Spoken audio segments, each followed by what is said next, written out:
Bienvenidos a Storytelling, historias impactantes que han marcado comunidades enteras, incluso a la humanidad. Estas son historias de grandeza, de descubrimientos, de logros, grandes logros científicos. Historias que pocos oídos han escuchado, pero también es cierto que son historias que han tenido pocos relatores. Estoy aquí entonces para hablarles de estas proezas que científicos, y no necesariamente científicos, tuvieron que llevar a cabo para avanzar un poquito en el progreso de la humanidad. Progreso que, quieras o no, vemos reflejado en nuestro día a día. Así que sean bienvenidos a este primer episodio, en búsqueda de Estefanía y la evolución de los tepuyes. Sé que les va a encantar esta historia. Bienvenidos.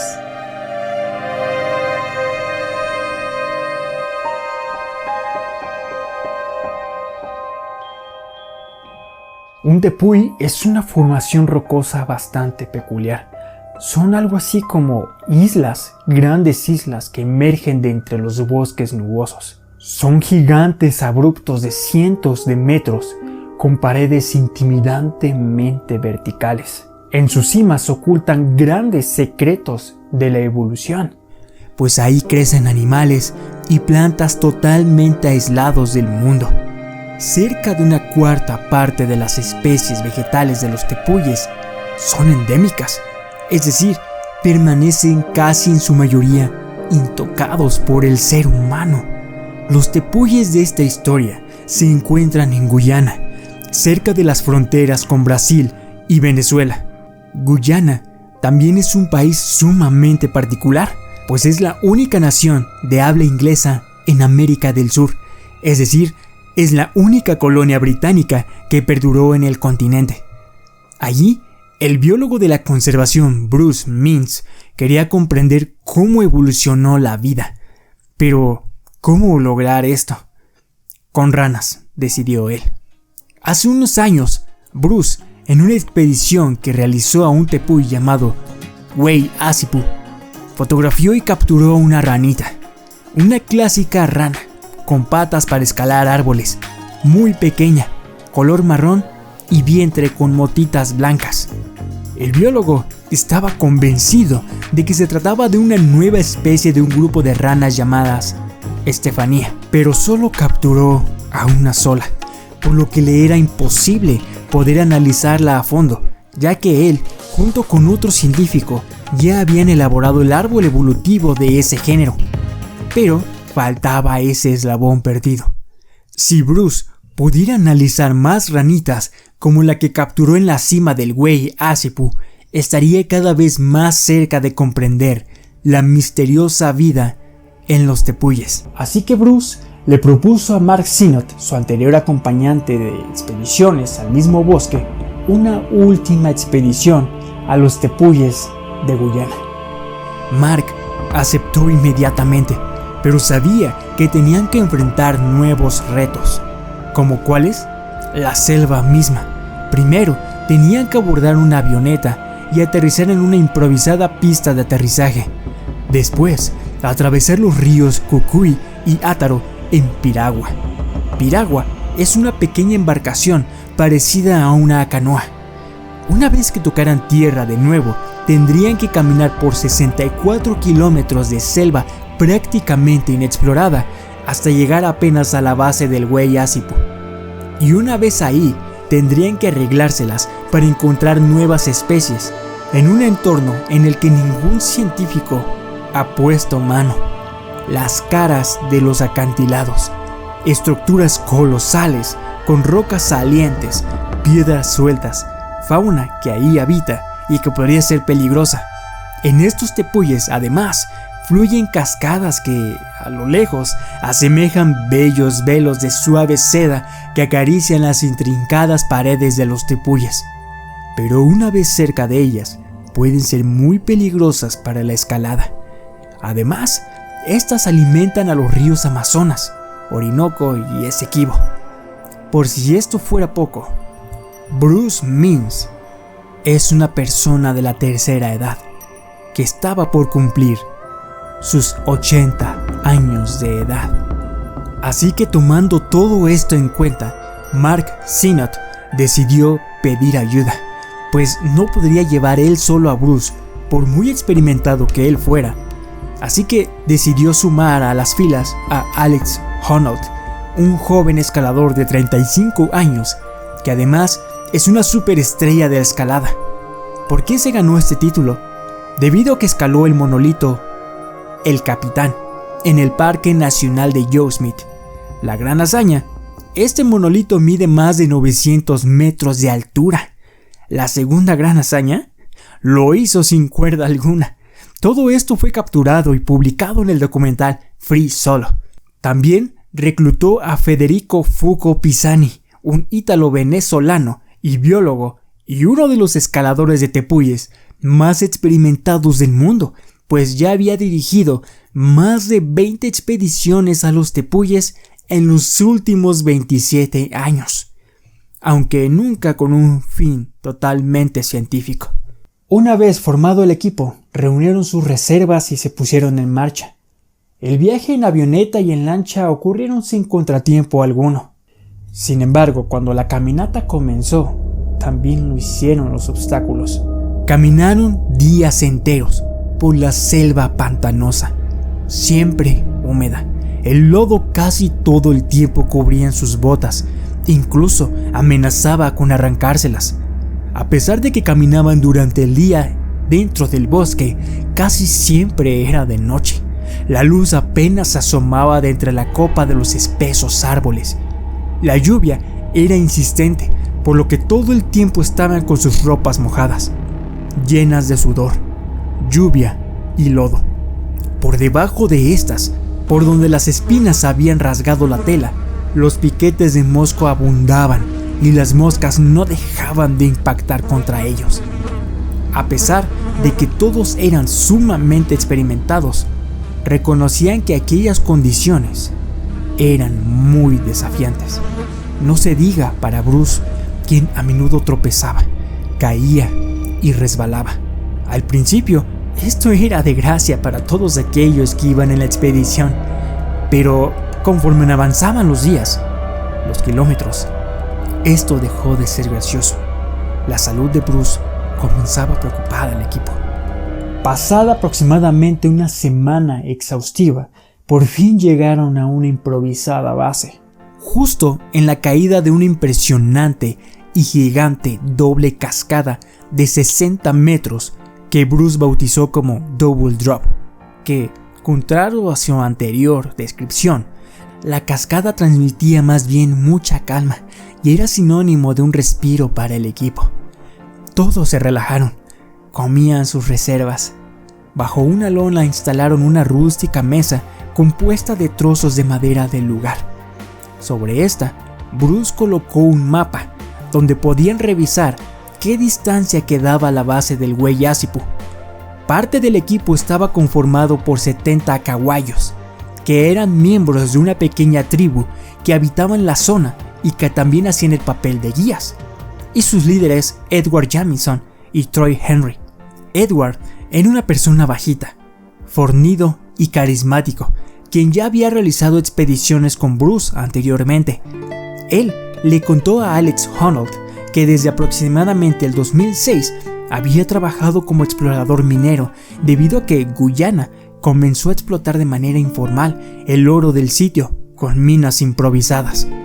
Edward describió que los mineros hacían excavaciones hasta llegar a un punto en el que solo había arcilla. A esta arcilla entonces le inyectaban chorros de agua a gran presión para formar una especie de pasta.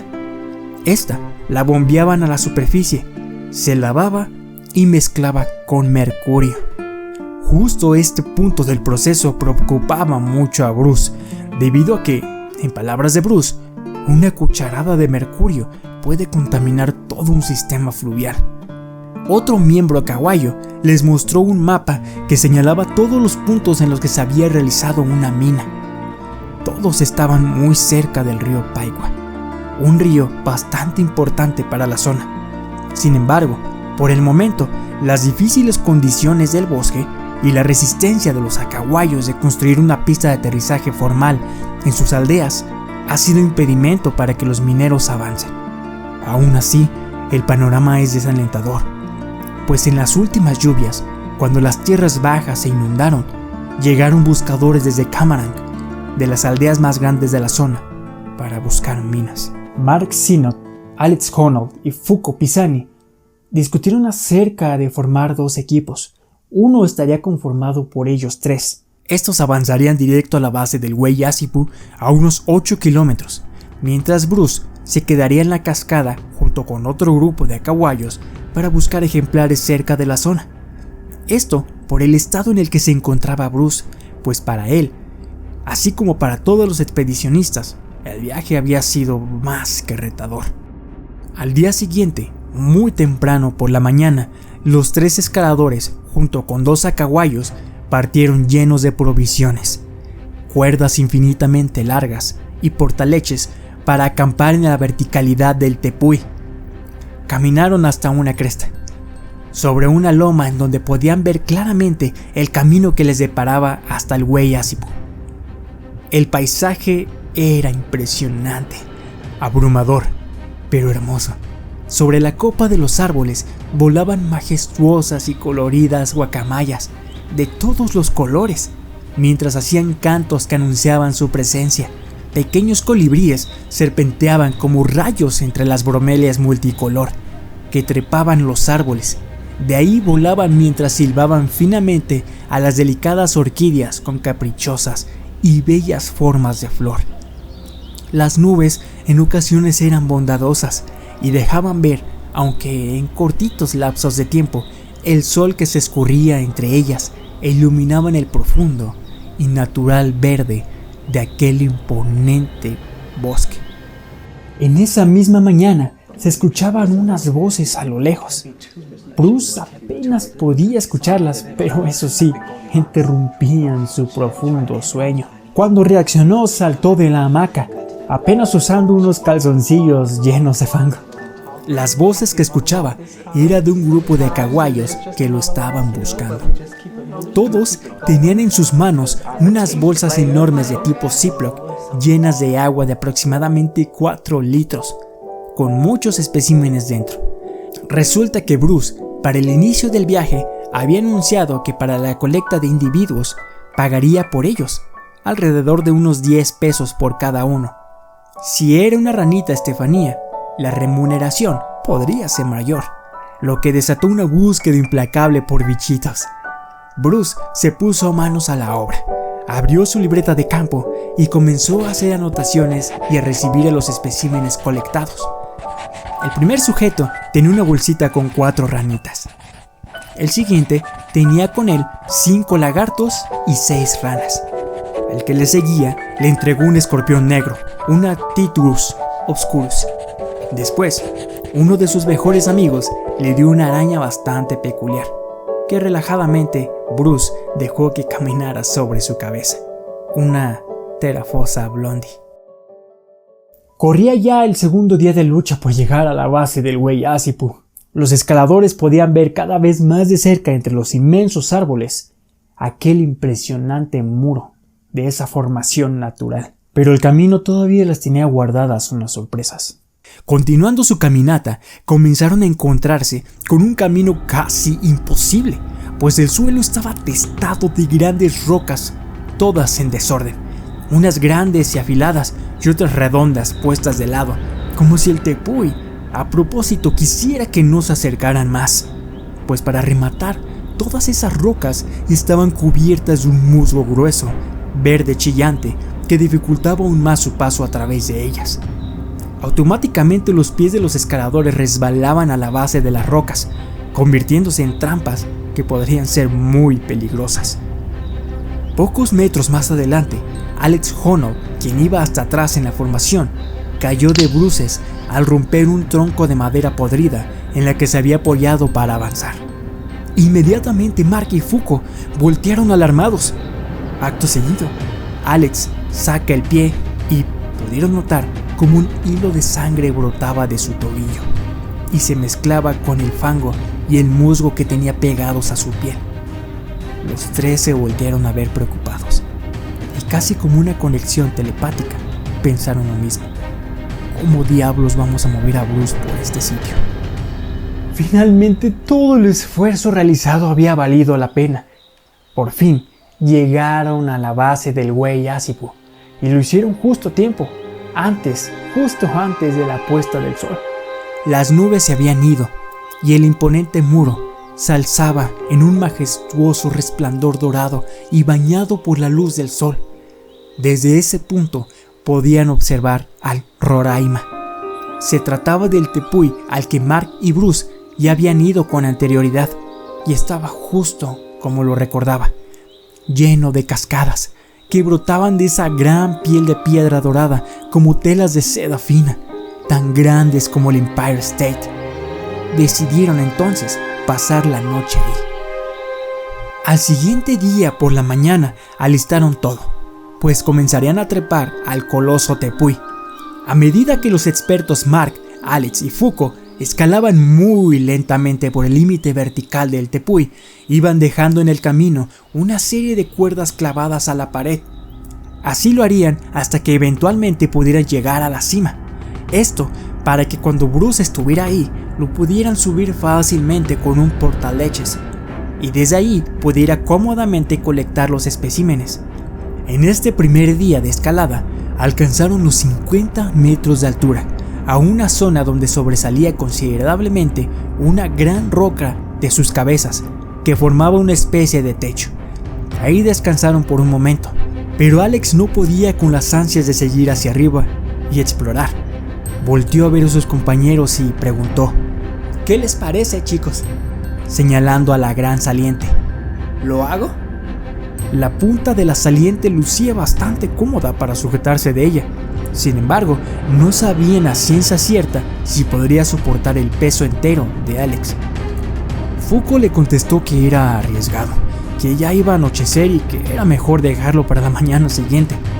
Fuko apenas terminó de decirlo cuando Alex se abalanzó contra la misteriosa saliente. Primero una mano, después la otra. La roca resistió perfectamente. Después se soltó de una mano para sacudirse y solo quedó sujetado de la otra. Allí estaba Alex Honnold, a 60 metros de altura, sujetado de una sola mano en un tepuy inexplorado. A Mark le pareció que Alex se parecía mucho a las ranas que Bruce estudiaba. Siguieron colocando cuerdas y para el anochecer regresaron a la base del techo que formaba la gran roca saliente. ¿La recuerdan? Una vez en el sitio, reflexionaron acerca de la situación de Bruce. Tan solo para llegar hacia la base del Güey Ácipo, pasaron por un camino muy escabroso y todavía faltaba subirlo al pico del coloso. Había una cosa más.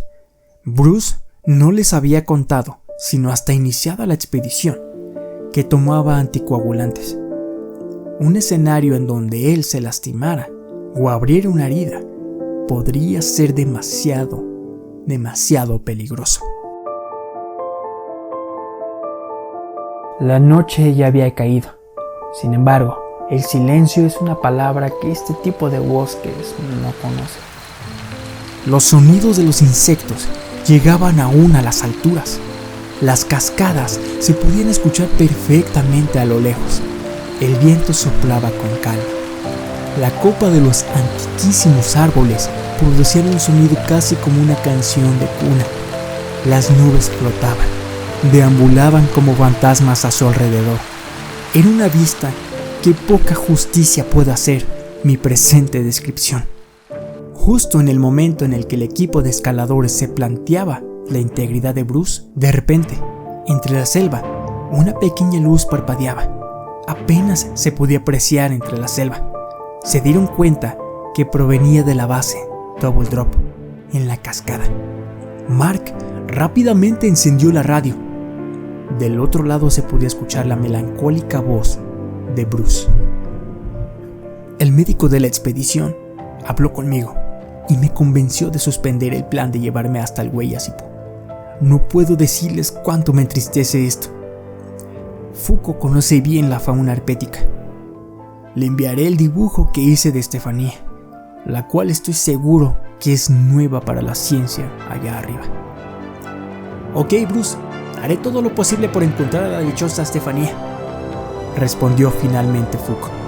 Al día siguiente el cielo se estaba cayendo en agua, pero ese no podía ser obstáculo para los escaladores.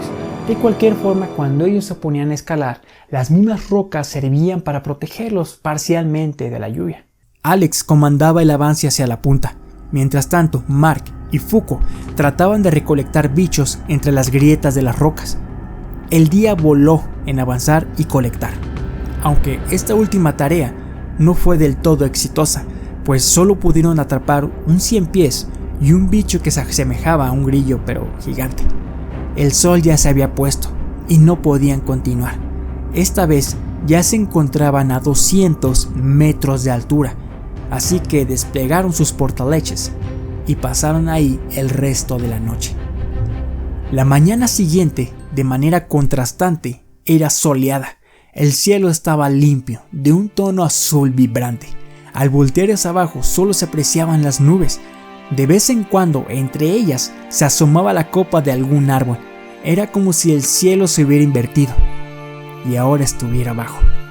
Mark, Alex y Fuko tomaron un delicioso café caliente y una barra energética. Por supuesto que las iban a necesitar. Tenían por encima de ellos 600 metros de tepuy que escalar. Sin más dilación, prepararon sus cosas y se pusieron en marcha. Igual al día anterior, este estuvo lleno de obstáculos. Las rocas eran muy engañosas. Constantemente se partían en las manos y pies de los escaladores. El proceso es muy lento, agotador. Tienen que estar un 1000% enfocados porque nunca saben con qué se encontrarán de bruces en el siguiente metro de roca que escalen. En toma aérea, Mark, Alex y Fuko son unas hormigas escalando la luna. En el proceso de la escalada, las cuerdas son prácticamente salvavidas. Inclusive, en una ocasión Mark no pudo sujetarse por la humedad de las rocas y se soltó completamente. Si Alex no hubiera establecido previamente un camino de cuerdas insertadas en las rocas, hubiera sido una caída fatal. Por fin llegaron a un último tramo, donde ya no tenían que escalar con cuerda, ya que se trataba de una saliente horizontal bastante larga, lo suficientemente ancha para que pudieran caminar por ahí y subir en rampa. Finalmente, todo aquel esfuerzo se había visto reflejado en este momento único. Después de 800 metros de escalada, los 3 escaladores estaban ahí, ya, por fin, en la punta del Wei Asipu. Y lo primero que notaron fue el cambio de las plantas, pues venían de estar en una selva nubosa que parecía escalar con ellos, y literalmente tocando la cima, ahora se encontraban en una ciénaga atestada de plantas jarra, yucas, rocíos de sol, plantas carnívoras muy similares a las Venus atrapamoscas. Echaron un rápido vistazo para ver si podían encontrar a la mítica ranita Estefanía, pero la tarea era más difícil de lo que creyeron, pues Estefanía es una rana que mide apenas unos centímetros, así que era como buscar una aguja en un pajar. La felicidad, sin embargo, les duró muy poco, pues las condiciones no hicieron más que empeorar, pues como una película de suspenso, todo se empezó a llenar de una espesa niebla. La visión era solo de unos metros. Después comenzó a llover muy fuerte. El frío, por lo tanto, calaba hasta los huesos. Fuko no podía más. Estaba a 1 grado hipotérmico. Mark, quien estaba bajo una gran roca refugiándose de la lluvia, cubierto de un poncho en forma de lona, ofreció a Fuko que se refugiara con él. Así que ambos estaban envueltos, mojados hasta el tuétano, mientras que Alex estaba por ahí explorando. Esperaron un poco a que se tranquilizara la lluvia y el calor volviera un poco a sus cuerpos. Una vez logrado esto, reanudaron la búsqueda. Pero antes llamaron a Bruce y consultaron con él en dónde podrían encontrar a la rana. Les contestó que podrían buscar en las ramas de los árboles pequeños, entre los arbustos, y que por las noches a veces se podían encontrar al ver sus ojos brillar con las lámparas de cabeza. Sin embargo, aún con los consejos de Bruce, no pudieron encontrar nada. Después, a Fuko se le ocurrió que podrían buscar en las bromelias. Ahí suelen esconderse las ranas, pero nada. Para sorpresa de todos, justo en ese momento, en un pequeño charco, encontraron muchos renacuajos.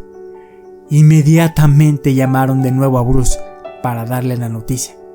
Aún así, no sabían si se trataba de los renacuajos de Estefanía, pero bueno, ya era algo. Después de que se acabaran las provisiones y de una exhaustiva búsqueda, tuvieron que partir de regreso con Bruce. Bruce se encontraba sano y salvo en una nueva base llamada el Campamento de los Perezosos, justo a un día de distancia pasando Double Drop. Ahí se encontraba él, dibujando en un cuaderno a una pequeña rana marrón que tenía por un lado sobre una bandeja. Había convertido el Campamento de los Perezosos en un verdadero laboratorio. Tenía ranas, lagartos y serpientes en frascos de formaldehído. Cuando Bruce vio llegar al tercio de escaladores, se le iluminó el rostro en su totalidad. Los chicos también se pusieron muy contentos, aunque vieron a Bruce muy desgastado, sus ojos hinchados y rojos, sus ropas desgarradas y sucias. Y cuando intentó ponerse de pie para recibirlos, no pudo evitar hacer una mueca de dolor. «Siento mucho no haber podido traer más especies», se lamentó Fuko. «Está bien», contestó Bruce. El hecho de que no hayan encontrado una rana allá arriba es en realidad un resultado científico en sí mismo. Cuando Bruce dijo eso, se le dibujó una expresión diabólica y misteriosa. Acto seguido, los llevó a la mesa en donde estaba antes. Tomó la rana que estaba dibujando y la levantó.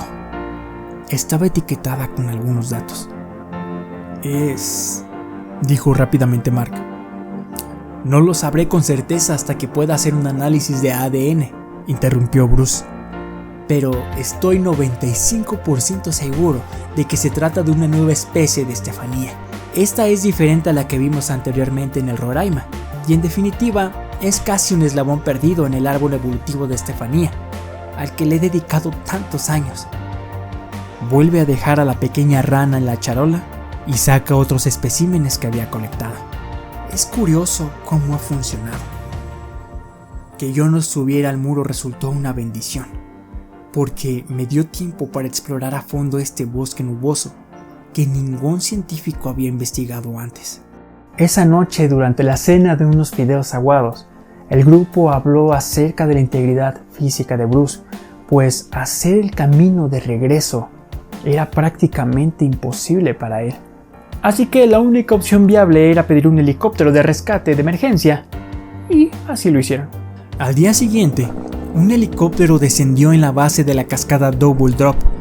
Tras una melancólica y larga despedida, Bruce caminó hacia el helicóptero, y mientras este ascendía sobre la selva, Mark desde tierra pudo observar cómo Bruce, en el asiento del copiloto, miraba por la ventana. Entonces Mark se dio cuenta que desde ahí Bruce podía perfectamente ver el Wey Asipu al oeste y el Roraima al sur, levantándose desde la selva nublada con sus cascadas que formaban arcoíris. Pero también sabía que podía ver el deteriorado río Paigua atravesando como un rayo hacia el norte, cada vez haciéndose más turbio mientras pasaba cerca de las minas que cada año invaden aquel paraíso como una infección difícil de combatir. Cuando Mark comenzaba a alistar sus cosas para otro largo viaje de regreso a la civilización, Edward Jemison, el líder de la tribu que los acompañó, lo llamó a un rincón. Después, de su bolsillo sacó un frasco de plástico, que dentro contenía un diamante en bruto del tamaño de un chícharo. Él esperaba que Mark se lo comprara. Cuando Mark sujetó la piedra, recordó a los buscadores que querían cavar para extraerlos, y esperando obtener lo suficiente para mantener a sus familias. Pero también le sorprendió cómo una piedra tan pequeña e insignificante podría amenazar algo tan antiguo, tan hermoso y primordial como el río Paigua y los tepuyes. Pensó entonces que quizás su viejo amigo Bruce nunca volvería a ver ese legendario lugar. Si los dioses de los tepuyes sonreían, tal vez una de estas criaturas podría resultar tan rara y singular que el mundo por fin se daría cuenta de lo que Bruce Means ha sabido todo el tiempo. Los verdaderos tesoros de El Dorado no son el oro ni los diamantes. Son las plantas y los animales que consideran a este lugar mágico su hogar. Mark Sinnott. En total, Bruce estaba seguro de haber encontrado 6 especies nuevas para la ciencia, entre ellas una serpiente colúbrida no venenosa y una lagartija dorada.